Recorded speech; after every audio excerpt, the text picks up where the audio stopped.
kita ada pertemuan di sini, itu mungkin kami perlu informasikan lewat adik-adik sekalian agar masyarakat Merauke ini tahu bahwa menjelang pileg itu kemarin kita sudah banyak melalui seleksi dan ini sudah selesai. Sekarang Partai Golkar Dewan Pimpinan Pusat itu mulai memasuki untuk untuk pilkada.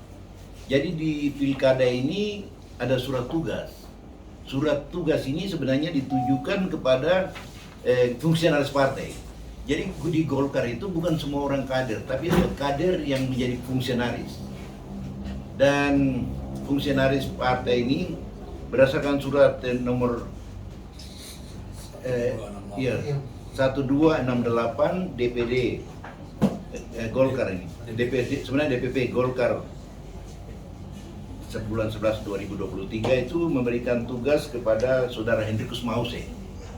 Saudara Hendrikus Mause ini dia punya beberapa keterangan di sini bahwa ini untuk mencapai secara optimal target Partai Golkar itu dipandang perlu memberikan tugas kepada kader fungsionaris. Ya, ada beberapa tugas di sini, mungkin sebentar kalau saya bicara sekarang terlalu banyak saya kasih, bisa lihat tugas-tugas daripada itu fungsionaris. Jadi sebenarnya dalam Rakerda Partai Golkar beberapa bulan lalu itu sesuai dengan aturan kan kita mesti dapat masukan dari pemilik suara. Pemilik suara adalah komisaris distrik.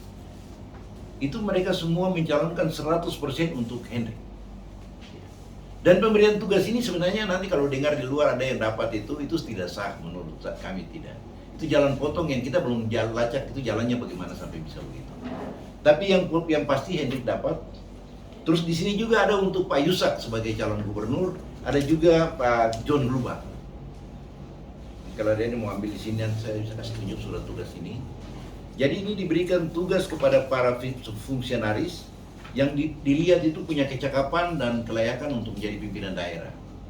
Makanya kami secara penuh mendukung Pak Hendrik. Dan surat tugas ini ada beberapa kewajiban yang harus dibuat, ada 5 kewajiban yang harus dibuat dan itu akan menjadi pekerjaan dari kita punya sekretariat di sini. Jadi memang ada surat tugas dari lain juga pegang. Tapi mungkin ada yang tahu bahwa itu tidak melalui kantor ini dan tidak tahu lewat mana. Jadi yang sah masuk di sini hanya lewat Pak Hendrik. Kami yang usulkan dan ini sudah kami bukan baru mau jalan, ini sudah cukup lama. Dan kepada yang dapat tugas seperti surat tugas ini dia harus melaporkan kondisi tiap bulan. 1 bulan 1 kali dia harus melaporkan apa yang dibuat kegiatan. Jadi kegiatan dimanapun divideokan dan dikirim kepada Ketua DPP di Jakarta. Itu dengan tujuan bahwa mungkin nanti setelah pileg itu sudah bisa dapat rekomendasi.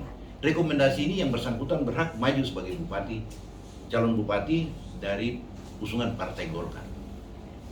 Jadi Golkar memang dia penyaringan mulai dari bawah. Ada memang orang yang jalan potong. Tapi ya kita belum melacak itu kenapa. Yang penting yang calon yang kita ajukan ini sah. Langsung ditandatangani oleh Pak Erlangga Hartarto sebagai Ketua Dewan Pimpinan Pusat Partai Golkar dan Sekretaris Jenderal Bapak Ludwig F. Paulus. Ya, jadi suratnya ada. Memang kemarin itu karena ada kesibukan Pak Hendrik tidak sempat ke Jakarta. Tapi dari sini kita bisa dialog.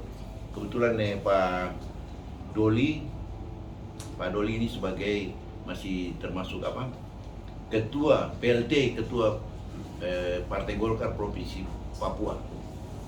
Jadi beliau dekat sekali dengan kami juga masih di bawah bimbingan beliau dan kami komunikasi tentang ini. Dan yang membuat Hendrik bisa lolos ke sana bukan orang pribadi yang ngurus, tapi sistem yang berlaku dalam perusahaan ini, partai ini yang buat Hendrik itu ditunjuk dan dipilih. Selanjutnya kami harus tiap bulan melaporkan kegiatan Hendrik tiap bulan. Ini akan dipertimbangkan untuk menerima surat rekomendasi dari Partai Golkar untuk maju bupati. Kira-kira itu yang bisa sementara saya jelaskan. Mungkin kalau kita bicara penjelasan itu, adik-adik kalau mau ambil surat-surat ini bisa saya kasih nanti. Ini tadi malam terpaksa karena saya dengar di sini sudah ramai orang bilang Golkar ada apa ini terpecah begini. Sebenarnya tidak ada seperti itu. Cuma ya kalau kita orang Timur biasa bilang itu ada kasih makan pancing kerabut, betika yang rusak umpan itu yang banyak. Tapi itu santai saja. Jadi di sini ada 3 surat tugas. Yang ini Pak Yusak Yaluo punya, yang ini Kakak John Gruba punya, yang ini Pak Hendrik Mause. Jadi orang maju apa ini tuh lewat Partai Golkar bukan masalah mahar partai, bukan, tapi betul-betul melaksanakan perintah partai. Dan kita di partai ini ada termasuk ke TDL ya, TDL, P2L, PDLT, prestasi, dedikasi, loyalitas. Nah itu yang dinilai. Dan ini sebenarnya kalau surat ini kita lihat ada orang di luar Partai Golkar yang pegang barangnya tidak cocok. Karena ini diberikan kepada fungsionaris Partai Golkar. Kalau orang lain ambil, caranya bagaimana, siapa yang ambil, nanti kita cari tahu. Jadi yang sah yang ini. Karena Hendrik bukan hanya dia dicalonkan, tapi dia sebagai ketua harian Partai Golkar Kabupaten Merauke. Jadi mungkin yang bisa sampaikan. Mungkin ada yang bertanya, Sulaiman Pak Diam. Oh iya, silakan. Ya Pak, tadi kan ada beberapa yang diberikan surat tugas ya Pak. Ya. Kemudian mereka diwajibkan untuk melapor setiap bulan Ya. aktivitasnya. Ya. Bagi mereka yang tidak melapor, apakah ada sanksi atau bagaimana? Tidak sanksi. Yang melapor ini karena terakhir penilaian tentang laporan. Karena dari 5 orang ini tidak bisa semua jadi calon bupati dari Golkar. 1 yang akan dipilih. Jadi dia buat tidak ada hukuman apapun. Tetapi ini kan karena di sini sifatnya perintah, maka orang di luar partai itu kan tidak mungkin. Kalau dia bukan orang Golkar, bagaimana ketua Golkar bisa perintah dia? Apa Golkar bisa perintah semua orang di pinggir jalan? Nah, ini ada kecolongan di situ. Jadi yang sah lewat partai ini kita cuma tahu 1 orang, Hendrik. Dan dia diperintah langsung dari pusat. Kalau ada orang yang bawa orang dari jalan karena kedekatan, itu bukan aturan Partai Golkar. Kira-kira begitu. Tidak ada sanksi. Sanksinya itu bahwa Bapak gantung baliho tapi Bapak tidak akan maju. Itu saja. Silakan gantung baliho banyak, di kali kan, di Makassar Anyut, di laut, tidak apa-apa. Tapi Golkar tidak pakai cara begitu. Kira-kira kita bisa sampaikan. Untuk provinsi Pak ada berapa? Provinsi, dari provinsi kita cuma usul 1 orang. Provinsi, Iya, provinsi ini gubernur. Iya. Gubernur ini kan hanya orang yang bisa mencalonkan diri itu hanya gubernur, orang asli Papua, gubernur maupun wakil gubernur. Dan di sini dapat surat tugas itu ada 2. Untuk provinsi Papua Selatan ada 2, Bapak John Plumba dan Bapak Yusak Yaluo. Berarti ini dulu bakal calon gubernur sama bakal wakil calon. Ini semua masih calon gubernur dulu. Oh, calon. Nanti setelah itu dari partai sendiri lihat kalau bisa disatukan, 1 ke bupati, 1 gubernur, 1 wakil gubernur. Jadi tidak ada calon tunggal. Ada beberapa kabupaten yang kirim calon tunggal, saya tahu itu betul bahwa rekayasa. Karena ada penilaian. Berarti untuk kabupaten ini cuma 1 saja ya? Pak Kabupaten Hendrik, ya? ini kalau dari partai yang kita ajukan 1. Tetapi di dalam aturannya itu kan partai ini karena sebuah partai yang demokrasi ya. Jadi kita juga undang orang lain. Satu hal yang saya mau sampaikan bahwa Golkar dia akan utamakan pertama sekali kadernya. Jadi setelah mereka dapat surat tugas ini, kalau tidak bisa melaksanakan tugas, baru kita pertimbangkan tokoh dari luar. Begitu. Tetapi selama keputusan musda itu keputusan tertinggi kedua di organisasi ini menunjukkan saudara Hendrik Mause. Jadi nanti kita lihat elektabilitasnya kan. Kalau tidak bisa melampaui atau biasanya kita di Golkar sampai 10%, kita masih tetap mempertahankan kader kita. Jadi mungkin satu yang saya pikir poin penting itu bahwa orang yang bukan Partai Golkar tidak mungkin diperintah. Ini kan instruksi. Bahasa kecilnya seperti itu. Kalau ada yang pegang jalan potong biasa, ada biasa pintu-pintu samping, no? Tapi kita mau pintu depan, pintu yang resmi. Jadi Berarti video yang beredar tuh tidak ini ya, sah ya Pak, yang video. itu dia punya sah menurut versi mereka. Sah salah. Orang foto dengan pejabat begini kan sah. Cuma di Merauke sekarang banyak orang kalau dekat pejabat merasa diri pejabat ini yang susah. Ya. Kalau video itu biasa, Pak. Kalau kita ini beliau berpengalaman, saya berpengalaman, kita kalau habis foto, habis kegiatan itu, pasti kita minta pejabat untuk kita foto dengan pejabat. Itu luar biasa. Yang sahnya ini suratnya. Yang sah surat. Artinya Pak bahwa itu yang dapat surat rekomendasi seperti itu dari DPP itu berarti dijamin ya, dijamin untuk besok diusung oleh Partai Golkar. Ya jadi begini, ada beberapa orang yang terima di situ. Cuma memang kita utamakan kader kita. Dan ini sekarang kan tugas Pak Hendrik kan melaporkan kegiatan tiap bulan. Dia selama ini kan karena belum ada surat ini kan kita belum lapor. Padahal kegiatan dia sudah buat sosialisasi di mana-mana. Ini sudah sampai di Pulau Kimam dia buat sosialisasi. Cuma karena belum ada perintah itu belum pernah dikirim. Tapi setelah ini mulai besok itu film-filmnya, videonya, kegiatannya sudah harus dilaporkan. Tapi apakah itu sudah jadi jaminan atau gimana Pak? Ya, di sini dalam bahasanya. Ini menjadi pertimbangan untuk pemberian calon. Rekomendasi dari Partai Golkar. Kalau partai, artinya saya tidak bicara nanti kan tidak polemik ya. Tapi kalau pakai sistem saya kasih uang baru dapat itu, saya terserah, itu masih banyak partai juga seperti itu.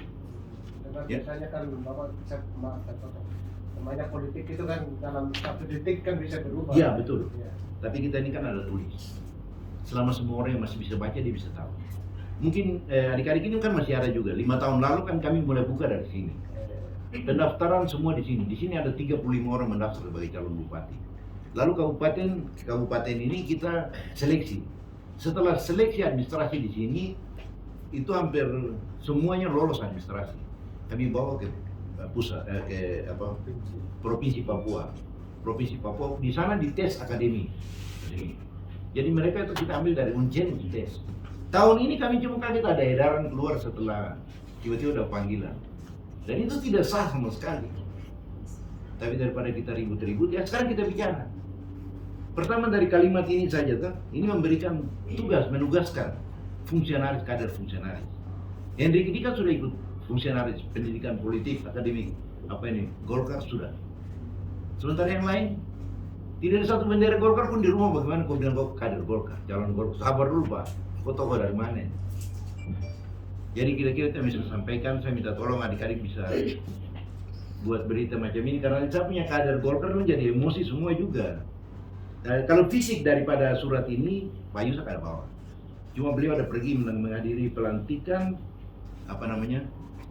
ketua DPP Partai Golkar di Papua Barat.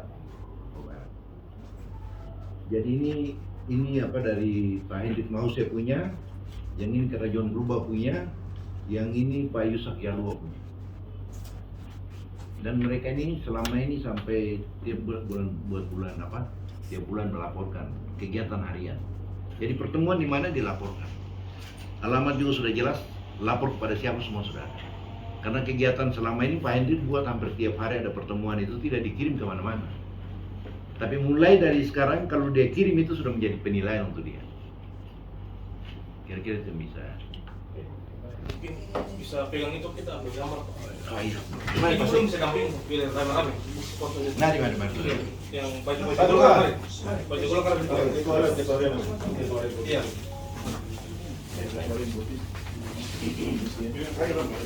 Jadi kita punya calon dari provinsi ada 2, Bapak John dan Pak Yusak. Mari. Bisa berdiri